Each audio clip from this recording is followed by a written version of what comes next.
Imagine you are sitting in a dark room. The only light comes from the ticking clock on the wall. Tick, tack, tick, tack. Every second passes, but you keep telling yourself, I'll start tomorrow. Tomorrow will be the day. And then tomorrow becomes next week. Next week becomes next month. Months slip into years. And one day, you look back and realize that you never began. This is not just a random thought experiment. This is the story of Michael, a man from a small town in Ohio who once had big dreams, but lost them to an invisible enemy: procrastination. Michael grew up in a modest family. His father worked long hours in a factory, and his mother waited tables at a local diner. Money was always tight, but Michael carried a fire inside. Since high school, he dreamed of becoming an inventor. He loved to tinker in the old garage behind their house, creating small gadgets from scraps. One of his science teachers once told him, "Michael, you have something special. If you stay committed, you can change lives with your ideas." Those words stayed with him for years. But when graduation came, life did not unfold the way he thought. Instead of chasing his dream, Michael whispered to himself, "I'll do it later. When I have more money. When I have more time. Later. Always later." He thought he had all the time in the world, but that's how procrastination works. It comforts you with the illusion of time, while silently stealing it away. Michael got a job in an office, a stable 9-to-5 that paid the bills but killed his spirit. Every Monday morning, he told himself, "Next week, I'll enroll in a technical class. Next month, I'll start that project. Next year, maybe I'll launch a startup." But next week became next month. Next month became next year. Then he got married. Then he had children. With every new responsibility, he found another excuse. Every night, after putting his son to bed, Michael would sit in front of his laptop.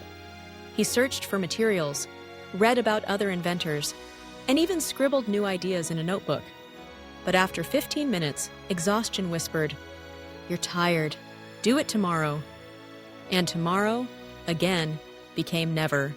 One evening, when he was 35, Michael ran into an old friend at a conference. His name was David, a boy who once shared the same dream of building machines to change the world. Unlike Michael, David didn't wait. He had started small, worked through failures, and kept moving.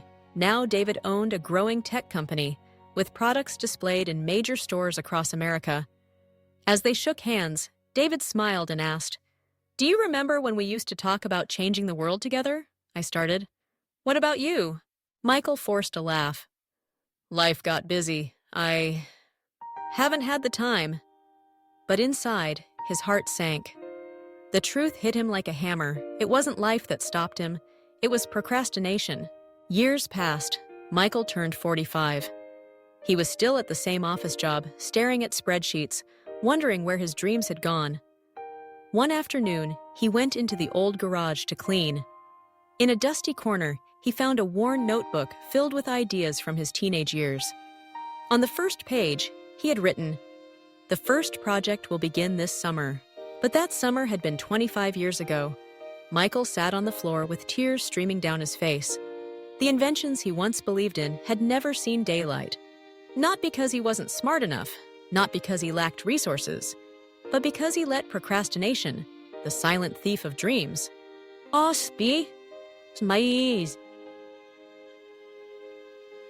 rob him year after year. His breaking point came at a youth science fair. He took his son there on a Saturday morning. He stood among crowds of young teenagers, confidently presenting their projects, explaining prototypes, and pitching ideas. They were fearless, bold, and alive with passion. Watching them, Michael felt both awe and deep shame. He realized then that dreams do not wait. You either start now or you lose them forever. That night, he went home and wrote in big, bold letters on the wall of his office, "No more tomorrow, start today." At first, it was small.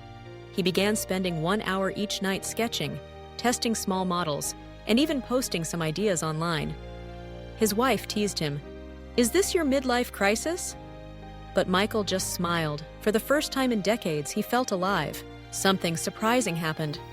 One of his old ideas, a simple but clever household device, caught the attention of a young startup. They reached out, asking if he would collaborate as a consultant. Michael could hardly believe it. After all those years, his forgotten dream was breathing again. It wasn't about becoming rich or famous. It was about finally proving to himself that it wasn't too late to start.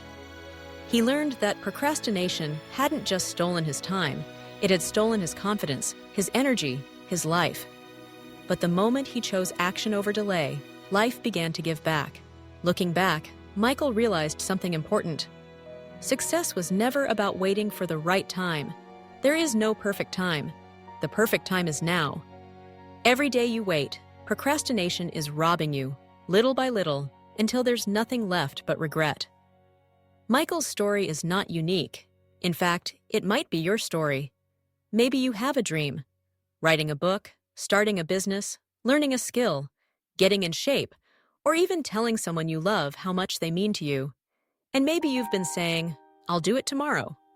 But tomorrow is the biggest lie procrastination tells. Procrastination is like a thief in the night. It doesn't smash the doors open. It doesn't scream or break things.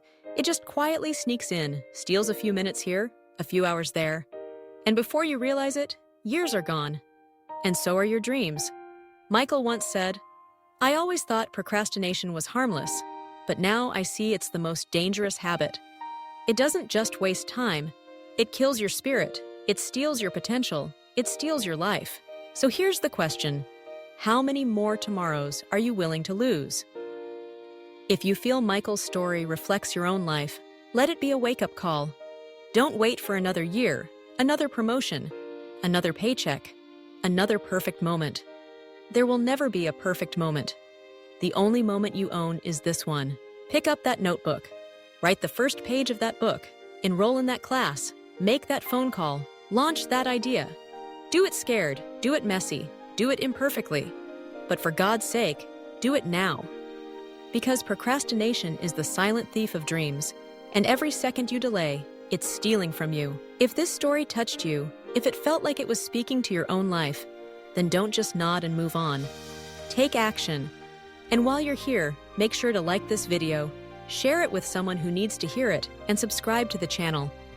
Together, let's build a community where procrastination no longer has the power to steal our dreams.